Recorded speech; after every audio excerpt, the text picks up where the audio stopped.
Good evening. My name is Ann Monroe. I'm Assistant Dean, Director of Assessment, and Associate Professor of Teacher Education for the School of Education. Thank you all for coming to the induction ceremony this afternoon. This is an exciting time for you as we celebrate your decision to become a teacher. Teaching is one of the most important and consequential professions. Teachers are committed to the social, emotional, and intellectual development of children. The job brings many challenges and responsibilities, but also much joy and satisfaction. We celebrate your decision to become a teacher. I want to introduce Dr. David Rock, Dean of the School of Education at the University of Mississippi. Dr. Rock received his Bachelor of Science degree in mathematics from Vanderbilt University, a master's and doctoral degree in mathematics from the University of Central Florida. Dr. Rock taught mathematics in Florida and Mississippi at the middle and high school levels. He was a professor and coordinator of secondary education at the University of Mississippi from 1998 to 2004, and the chair of the Department of Education at the University of Massachusetts, Dartmouth. Prior to his return to Ole Miss, he was Dean of the College of Education and Health Professions at Columbus State University in Columbus, Georgia. Dr. Rock has published numerous articles in the area of mathematics and co-authored 15 books, including Teaching Secondary Mathematics and Scratch Your Brain Where It Itches. He is married to a former elementary teacher and has 4 children. He is a wonderful leader for all of us in the School of Education, and he is committed to developing educators who imagine equality and excellence through innovative practice and collaboration. Dr. Rock always seeks to see educators who inspire professionalism, transformation, and leadership in the field of education. Please join me in welcoming Dr. David Rock. It is my pleasure to welcome you to this exciting event hosted by the School of Education at the University of Mississippi for our future teachers. We are here to honor over 250 inductees who will be entering the next phase of their professional career as part of this teacher induction ceremony. I want each person watching the ceremony to remember, without the teaching profession, all other professions would not be possible. Thank you again for being here. Next, we have the Chair of Teacher Education and Professor of Leadership and Counselor Education, Dr. Susan Mcclellan. Dr. Susan Mcclellan is a lifelong educator. She began her career as a special education and secondary English teacher. After completing her PhD, she transitioned into instructional leadership, serving as an assistant principal, and assistant superintendent. In 2005, Dr. Mcclellan came to the University of Mississippi as Assistant Professor of Educational Leadership and the Director of the Principal Corps. Dr. Mcclellan is a wife, mother, and grandmother. Please welcome Dr. Susan Mcclellan. Good evening. I want to welcome you to this special induction ceremony where we honor your decision to become a teacher. Teaching is an honorable field in which you have the opportunity to touch the lives of children and make a significant impact on their futures. So I congratulate you on your decision. Just as we celebrate your decision, we want to welcome and celebrate one of Mississippi's best. Tonight, I have the pleasure of introducing you to Ms. Hannah Gad Audrey, who is the 2019-2020 Mississippi Teacher of the Year. And she teaches music history and choir right here at Lafayette Middle and High School in Oxford, Mississippi. At the University of Mississippi, she was an active member of the Ole Miss Concert Singers, Ole Miss Women's Glee Club, Sigma Alpha Iota International Music Fraternity, a Pride of the South Marching Band member, a Lucky Day Scholar, and the music chair for Phi Beta Pi Women's Fraternity. She graduated cum laude from the University of Mississippi in 2013 with a bachelor's in music and vocal music education. She received her Master of Music degree in choral conducting at the University of Mississippi in 2015. And she is currently pursuing an educational specialist in educational leadership at William Carey University. For her significant and lasting contributions to the field of music education at Lafayette High School here in Oxford, Mississippi, she is the 2021 Grammy Music Educator Award quarter finalist. A total of 216 music teachers from 199 cities are quarterfinalists for the Grammy Music Educator Award, presented by the Recording Academy and Grammy Museum. I know you all will learn so much from listening to our speaker tonight, and you will help me welcome Mrs. Audrey. Thank you so much, Dr. McClellan. I want to thank you all for letting me be here tonight to speak with you. Thank you, Dean Rock and Miss Monroe, for getting everything together. This has been a year in the works, so I'm so excited to be here. I want to start by sending a congratulations and best wishes to all of the inductees. I know that reaching this milestone in your academic career is a momentous achievement. I'm honored to be celebrating you and your accomplishments today. I'm sure we've all heard this saying, if you love what you do, you'll never work a day in your life. Well, that's false, because if you love what you do, you never stop working. A student also gave me a gift this past Christmas that says, I don't teach for the income, I teach for the outcome. You're here today because someone believed in you and they could see the outcome of your work ethic. You're here today because you chose to commit your life to serving others. Maybe you chose to become a teacher with aspirations of inspiring young people. Maybe you want to be the person who is assigning the homework instead of doing the homework. Maybe you don't have a reason yet, and that's okay. From this point forward, you will wear many name tags and hold various titles. Your friends and family will seek you out, wanting to know the newest trend or the hip new lingo. Your identity will no longer be as easily defined as a student, daughter, son, or friend. Your new name might be Miss Trailer or Mr. Smith, teachers that love literature. Maybe you'll be Coach Jones or Coach Sarah, a role model for scholar athletes. Being a teacher is a big responsibility, and it requires you to be a role model. Just like roles in a movie, you will learn to play many roles in your classroom. You will be a counselor, a guardian, nurse, confidant, listener, and comedian. And most of the time, you'll play all of these roles in one day. I don't say these things to intimidate you or to remind you how much of an impact you will have on the lives of others, but I say this to remind you that being a teacher isn't a new title, because it's one that you've had pretty much your entire life. You see, you don't have to be inside of the classroom to be a teacher. Teachers are all around us. Think about if someone taught you to ride a bike or to change a spare tire. What about the first time you learned to tie your shoe or learn to scramble eggs?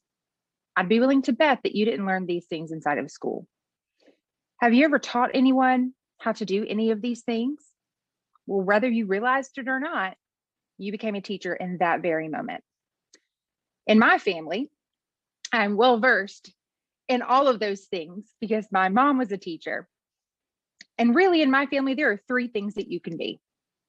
You can be a mechanic, a farmer, or a teacher. That's just what we do.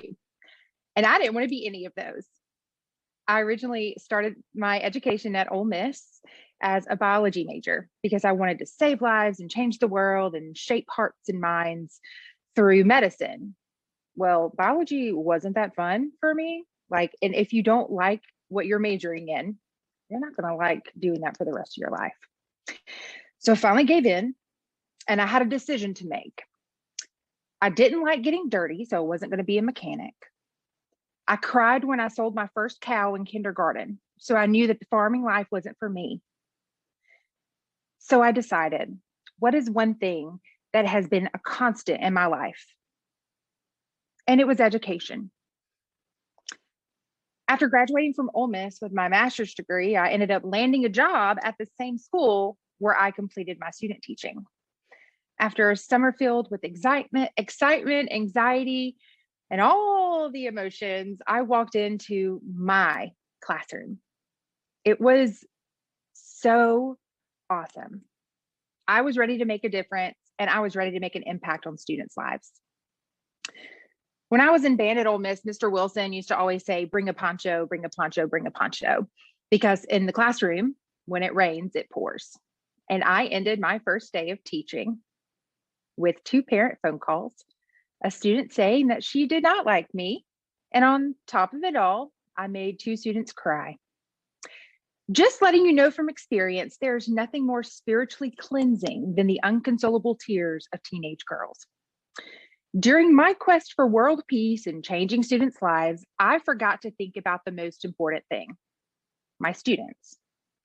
Sure, I was saying that I was thinking about them, but really I was just thinking about what I wanted to do, not what they could do. I went home and cried for hours and I thought I was the worst teacher. I'm so thankful for that experience on my first day because it taught me that you can't learn from a textbook. You learn by doing. And I learned that the power of us before I will always trump anything just about me. Making students feel defeated is one of the cardinal sins of teaching. And I sinned really hard on my first day of school. But that's okay because I came back to school the next day and the next, and I got better. And I put them first from day one. And honestly, it may take 8 months to see that student's light bulb go off. It took 8 months for me to help a student learn to match pitch for the first time. But that wait, so worth it. In my experience, students will learn you before they learn the content you're teaching. And so learning to build trust with children or with angsty teenagers is a lot easier than you may think. If you get to know your students and let them get to know you, you will build relationships so easily. What I do in my classroom and what I hope that you might consider doing in yours one day is learning your students' names before the first day of school. When students walk into my classroom, I say, "Good morning, Olivia." And they will turn to me and they will say, "How do you know me?" And instantly, that's the connection. Because you know a name, you know them, you know me, you know that I am a person. I do this every year and I have between 150 and 180 students. Yes, it takes time. Yes, I'm a hopeless romantic for education and I believe that you need to learn every student's name before the first day. And that's what works for me. It is an awesome experience to be able to see a child and look at them in the eye and for them to say, "You already know me." When really that's just a start of a beautiful student-teacher relationship. Like a child has a unique name, music can also be used as a tool to understand and connect with each student's social and emotional needs. With music, or really any subject, you can reach a student that may be in survival mode 24/7. You can teach the unteachable. Sometimes you will hear these referred to as bad children. There's no difference between a bad student and a good student because no parent says, "I'm only sending my bad children to school today. My good ones, keeping them at home." Parents send their very best to you every single day, and it is up to you to see what motivates that child and what you can do to make that child see what you see in them. As a music teacher, I use music in a lot of different ways. I use it as a motivator. I use it as a way for stress relief for my students. But if you think about it, I use it as a way to make a connection. From weddings to funerals to learning how to spell, music impacts everybody. And I tell my students who are 7th graders through 12th graders that the word music may have an I in it, but you can't spell music without putting us before I. Just like any school, any field, whether you're special education, whether you are elementary or secondary education, you will learn that what you do in the classroom impacts everyone. I use music in my classroom to gain perspective. It lets me walk a mile in someone else's shoes. Someone's shoes may be dirty, too small, too big, but music fits everybody. And learning allows us to see the good in people and their strengths, not their weaknesses. I feel like I would be doing you a disservice if I didn't remind you of the duties you have of a future educator. Yes, you work long hours and you are rewarded with tons of Christmas candy, but you can't forget to take time for yourself. You will give your students your very best every day, but remember that you can't pour from an empty cup. You need to take a break every now and then, and that's okay. One of our biggest mistakes as teachers is forgetting that it's okay to take a break. It's forgetting to focus on yourself. According to the U.S. Department of Education, over 50% of teachers leave the profession within the first 5 years on the job. And that's not surprising, because a lot of times new teachers feel like they're on an island, they're isolated, they're by themselves. But no, you are not alone. You will never be alone. The best person you can contact is the person down the hall, maybe an old professor, the School of Education. You are not doing this by yourself. Reach out to me, reach out to other people in the field. Teaching is a collaborative effort. You shouldn't feel like you're by yourself. Ole Miss has a ton of free resources that I hope you take advantage of during the rest of your time there. They have amazing counselors at the Ole Miss Counseling Center. I met with one in grad school, and it was my safe space where I could just vent about forgetting my lunch, or I could really just get to know myself a little bit better. Because if you don't know you and trust yourself, how do you expect students to do the same? It's okay to be in work in progress. If that means going to therapy, great. If that means going to a study session, or if that means going to observe teachers, go for it. Don't be afraid. Carol Burnett said, "Only I can change my life and no one else can do it for me." And as a teacher, you'll learn a lot of life lessons, and you'll embrace the fact that you won't get paid a lot of money, but you will spend a ton of what you do make buying class supplies, snacks, hygiene products. And you're probably excited about the summer vacation, but let me remind you that teachers work an average of 400 unpaid hours of overtime in the school year. That's an extra 4 hours a day. But remember, when you love what you do, you never stop working. This doesn't even begin to count the hours that you will think about your students, and you will listen to a song on the radio and think, oh my goodness, that would be great for a concert. Or you'll see a poster in the doctor's office and think, wow, that would be great to incorporate into my classroom management strategy. You will be traveling to conferences, prepping for the upcoming year. And the best part about the summer is you get to eat and go to the bathroom whenever you want. Enjoy that now. After I was selected the 2019-2020 Mississippi Teacher of the Year, people kept telling me what a great honor it was. But no one saw me spend my entire Christmas break compiling lots and lots of information and submitting a 28-page application. I spent weeks editing and revising, writing 4 essays, collecting letters of support. And nobody saw me crying myself to sleep after I thought I bombed my interview. I was convinced that I was the worst, because when you think about it, you are your own worst critic. And if you don't like yourself, then how will your students like you? No one saw me typing an acceptance speech for an award that I thought I was never going to get. I was just happy to be there. And honestly, I felt like I was in a pageant. I didn't know that I had won until my name was called on stage in front of all the district teachers of the year in the state. I 10 out of 10 do not recommend that experience to anyone. It was terrifying. And I know it's an honor to be recognized for the hard work and the heart work that I put into each day and to each of my students. But very seldom do I go home thinking that I'm a good teacher, much less a great teacher. I always think, what could I have done better? I think about my students and think, oh my gosh, maybe I could have done this to help them. Maybe that's why they weren't getting that. I really take pride in what I do, but I also realize that I don't know everything, and I will never know everything. Being a teacher, that means you are committed to being a lifelong learner, and it's okay to not have the answers. Don't try and pretend like you know everything in front of teenagers or young children. You've been warned. Throughout your career, you will have situations that challenge you, that excite you and frustrate you. And as my husband, who's also a teacher, says, there's a fine line between parental involvement and parental interference. And I want to tell you now that you can't make everyone happy. You can't make parents happy, but you have to do what's best for your students. I've had parents call me every name but a child of God, but it is your job to help students fall in love with learning.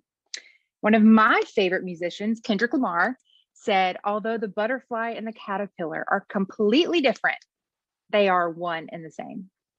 All students need time to grow. I want you to reflect on how you are not only going to help yourself grow, but how you're going to grow your students to where you want them to be. Start thinking about your teaching philosophy. What does an equitable classroom look like? How can all students grow in your classroom? What is your why? Why are you doing this work? Really put yourself into the shoes of students in your classroom and think how you would want to learn and how you could be your best self. As the Chinese proverb says, tell me and I forget, show me and I remember, involve me and I understand. And if you were to ever come to my classroom, which I hope all of you do, but not at one time, as a part of my student-centered teaching philosophy, I encourage student-led programs because I believe that building independence and building this value for citizenship is key to making successful people. I allow students to conduct during class, during concerts, students lead sectionals, and I try and make my classroom a safe space for everybody. It's organized chaos at times, but giving students the opportunity to create, think independently, and work together makes it all worth it. Because remember, learning is messy, and I wouldn't have it any other way. John Dewey said that education is not preparation for life, but education is life itself. Our most important job is to create productive members of society. And I believe that music, personally, here's an acronym, education, we love our acronyms, can help us motivate, understand, and sculpt independent citizens. The majority of your students will grow up to be productive citizens in society, working jobs in multiple professions. But I hope that you get to help your students discover their passion. Remember that everyone in your classroom, they're going to grow up to be teachers, whether or not they teach inside of a classroom or they're teaching their child how to ride a bike. You have the next generation of leaders in your classroom right now. As William Faulkner says, in order to understand the world, you must first understand a place like Mississippi. And I would be remiss if I didn't put a ton of music things in here because I'm just giddy about what I do, and truly teaching is my dream job, which it took me a long time to figure that out, by the way. Without artists like Big Mama Thornton, Muddy Waters, and Robert Johnson, the music that we listen to wouldn't have been developed. The preservation of Mississippi's rich cultural heritage is slowly disintegrating with the abandonment of fine arts programs in schools. And if we fail to teach students how to appreciate their history and be proud of their state, then what will these students teach their children? I want people to know that Mississippi helps make independent citizens, that Mississippi is a great place to teach, a great place to work and live and raise a family. B.B. King once said that the beautiful thing about learning is that no one can take it away from you. And I want to tell you that you will always be learning. Don't afraid to try something and get out of your comfort zone. Wayne Gretzky and Michael Scott once said that you miss all the shots that you don't take. And failure and success are all based on perception. So remember, if you set your expectations along the same lines of perfection, then you will always fail because no one is perfect.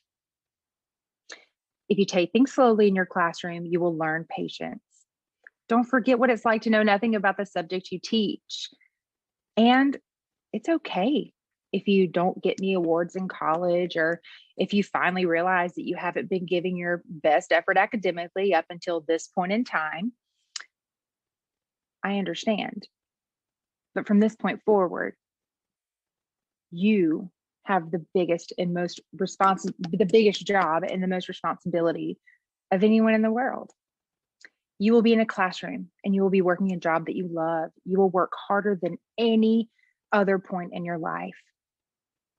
But be nice to yourself and be nice to your professors. They want the best for you. They are excellent resources because they've been there and they've done that a million times. Be supportive of your peers. And remember that everyone you meet along your teaching journey will have an impact on your life. And honestly, as the line from my favorite musical Wicked says, I've heard it said that people come into our lives for a reason, bringing something we must learn. We are led to those who help us most to grow. If we let them and help them in return, and I don't know if I believe that's true, but I know who I am today is because I knew you. I have been changed for good. I want to challenge you to remember us before I and we before me, and that every student deserves the opportunity to learn and be loved. I want you to see who changes you every day. What impacts you? Are you going to be the person who changes your students for good? I'm willing to bet that it's probably going to be the opposite. Your students will impact you more than you will ever know. It's a joy to watch students learn and grow and make mistakes and get up after they failed. Not only in the classroom, but after they graduate. Like Caitlin, a former student and future educator who is being inducted tonight. I'm so proud of you. It's moments like that that make it all worth it. In the following video, I hope you see the next generation of educators. They're not just in this room with you, but they are in this video.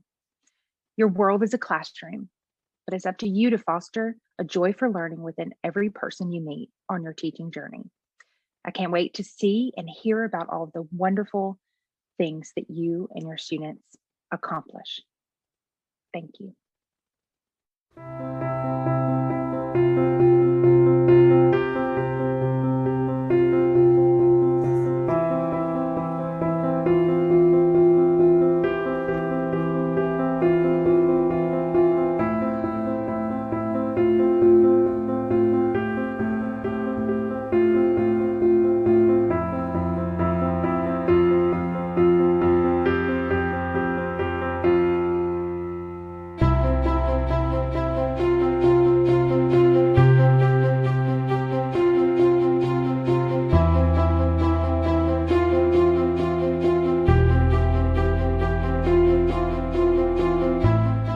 Music is my joy. Music is home. Music is family. Music saved my life. Before choir, I didn't feel like I belonged anywhere.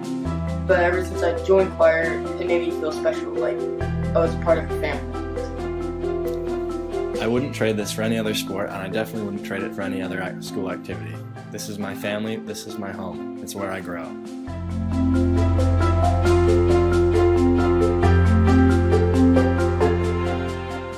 Because no matter what kind of day I'm having or what's going on in my family or outside of school, if my heart is just broken from a boy or whatever, choir just really, it makes me smile and it makes me happy.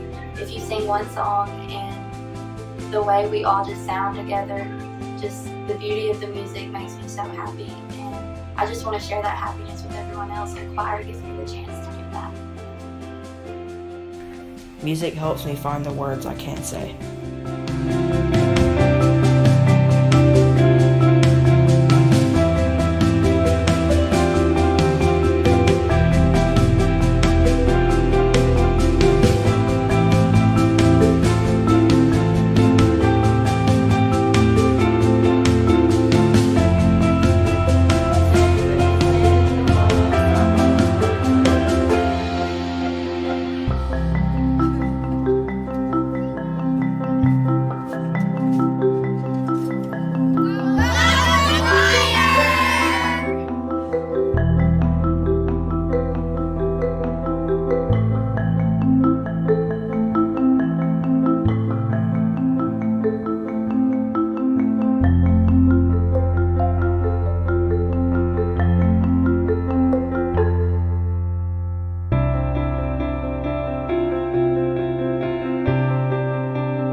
Life must have music. Life must have music. Life must have music. Life have music. Life must have music.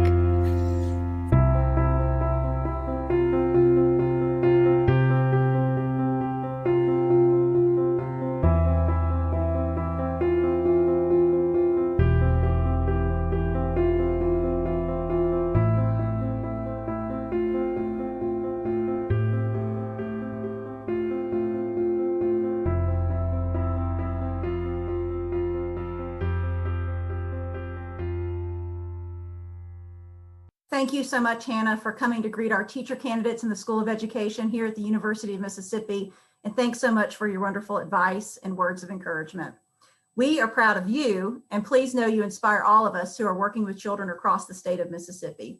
Again, thank you so much for joining us. At this time, we will begin our induction ceremony. First, Dr. Alicia Stapp will be discussing the professional dispositions for our teacher candidates and the Mississippi Code of Ethics. Hello, everyone, and welcome. My name is Dr. Alicia Stapp, and I'm an associate professor in the Department of Teacher Education. So I am here to speak to you today about the importance and the seriousness of your current and future role as an educator.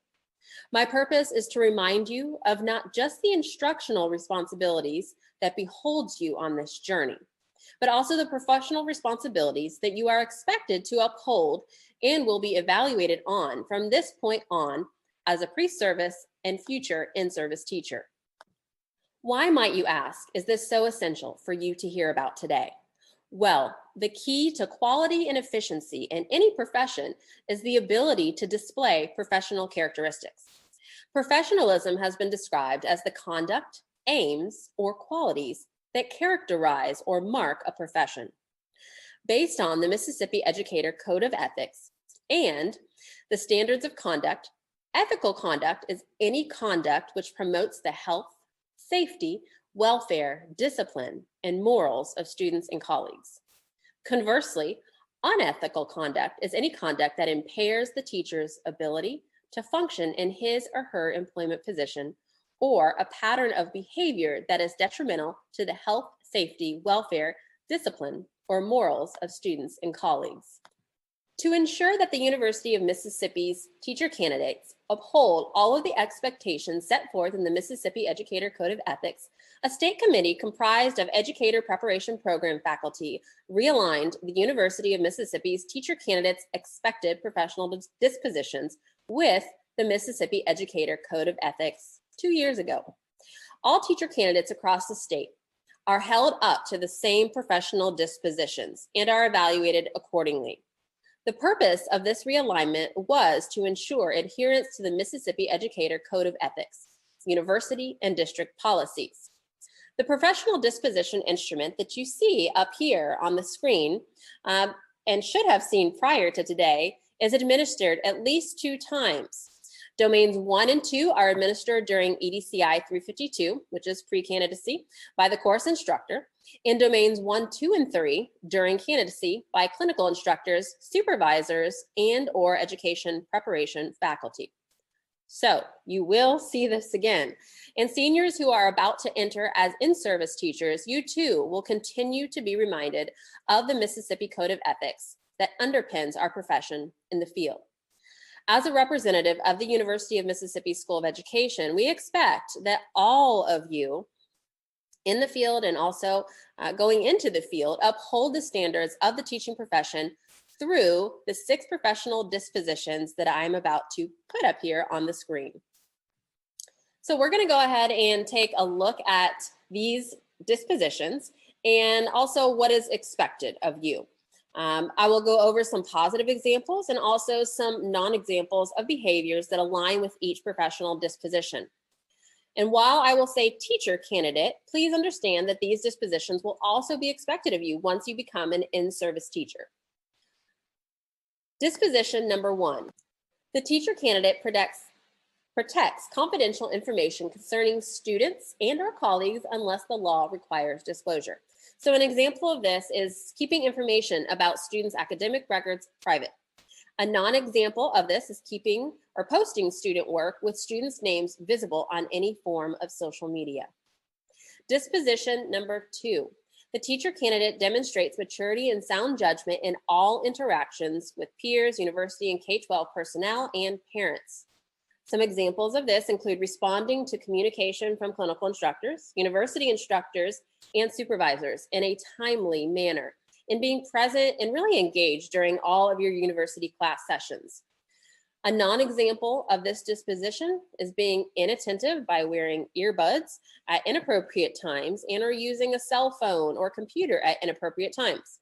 Failing to meet deadlines or submit coursework, and failing to respond to communication in a timely manner or not responding at all. So those are all non-examples of that particular disposition.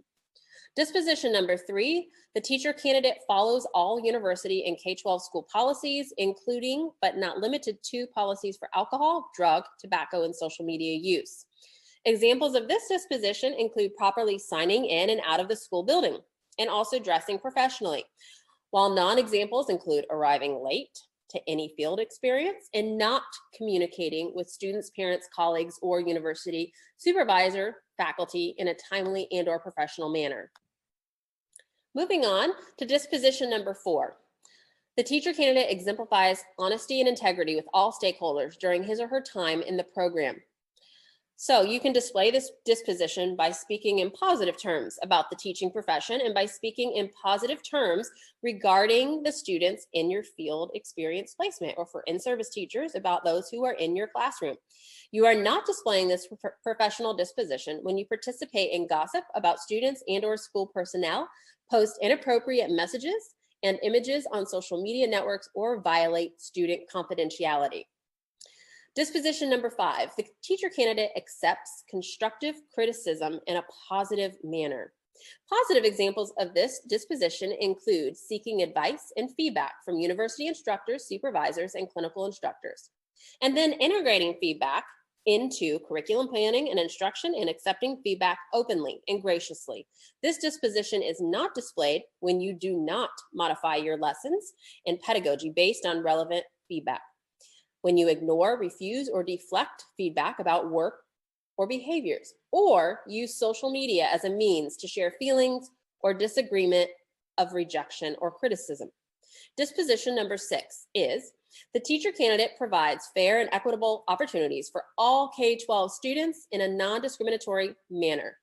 Examples of this are planning instruction that's inclusive, it's culturally sensitive, and it establishes a positive classroom environment. Non-examples of this disposition are planning narrow, one-size-fits-all instruction, using offensive or derogatory language, and tolerating bullying behaviors by students. Disposition number 7. The teacher candidate maintains a professional relationship with all students, inside and outside professional settings. You can meet this disposition by really getting to know your students and their families, their cultures, and providing opportunities for all students or parents to be able to share about themselves. Non-examples of this disposition include using any form of electronic communication to harass, threaten, or endanger students, or engaging in unprofessional relationships with students and or parents. It is important to keep in mind that all of these dispositions, as you move through your practicum, your student teaching, and once you are in service or you are in the field as an in-service teacher. I know I'm preaching to the choir here because how you conduct yourselves in the schools is the reason why we continue to be invited back year after year to our wonderful partner schools, and also why so many of our student teachers continue to be hired by our partner schools. However, just to note that if there is an issue with professionalism or the professional dispositions that I outlined here, while you are a student in the School of Education, as an education major, please note that a disposition will be given, okay? This is done so through the assessment system. For a first-time disposition, the protocol is that you meet with the instructor and discuss ways to improve the behavior. And if the situation is affixed, then that's the end of it, right? If a second issue does arise and a second disposition is given, you will be called in front of a committee who will then determine your fate in the program. And of course, we're only letting you know this because we do take the profession seriously. And please know that you have a very important job ahead of you, all of you. With that being said, I know that each and every one of you have the ability to live out positive behavior patterns in front of your students that they're going to carry with them for years to come. And that is what we know. We will hear from all of your supervisors, your clinical instructors, and your principals in the years to come. This evidence is even in the research. The Barna Research Group, after family members and teenagers, listed teachers and coaches as the most influential figures in their lives. Each and every day, you are going to work to positively shape and mold the lives of young minds by teaching them valuable lessons, many of which are done so through the professional dispositions that you will display to your students. And these lessons definitely go beyond books and computers. By deciding to become a teacher, you are going to have the unparalleled opportunity to influence and foster positive behaviors in those who will lead the way in the future and make the decisions that will affect the course of the world. Therefore, I charge you, all of you, to go forth, to learn, to grow, to share, to experience, inquire, inspire, and most importantly, to be there each and every day for every student. Thank you. Thank you so much, Dr. Stapp. Now we will continue our ceremony. Other faculty members conducting the ceremony today are Dr. Tom Brady, Assistant Chair of Teacher Education and Program Coordinator for Secondary Education. Dr. Alan Bellman, Professor in Secondary Mathematics. Dr. Virginia Moore, Coordinator of the Elementary Education Program in Teacher Education and Associate Professor in Elementary Education.